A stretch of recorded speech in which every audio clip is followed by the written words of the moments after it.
के चढ़ाई जलधार हो। बोल बम हर हर बम गूंजे चारों ओर, भोले बाबा के कृपा बरसे भरपूर हो।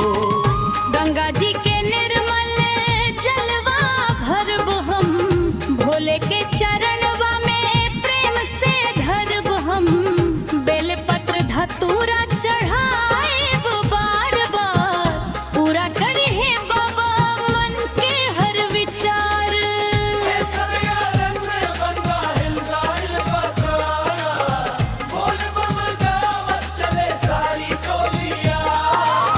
देवघर नगरिया में लागल बा मेला, भोले के दर्शन से खिल उठे मनवा।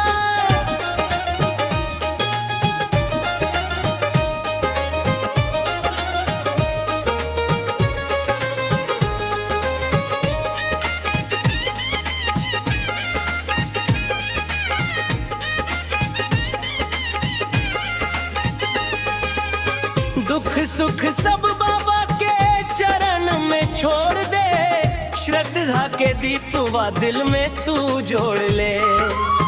असो के सवनवा बन जाव यादगार, भोलेनाथ रखी है जीवन खुशहाल। गंगा जी के निर्मल जलवा भरब हम, भोले के चरणवा में प्रेम से धरब हम।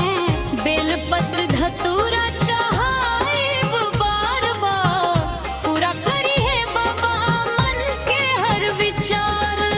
केसरिया रंग में रंगाइल बा देहिया, बोल बम गावत चले सारी टोलिया। देवघर नगरिया में लागल बा मेला, भोले के दर्शन से खिल उठे मनवा।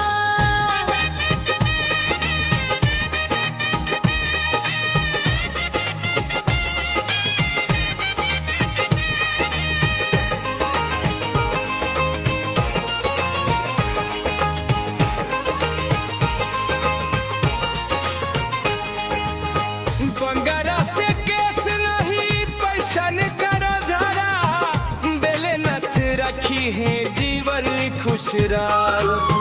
बंदरा से किस बाबा के चरण में, छोड़ दे श्रद्धा के दीपवा दिल में।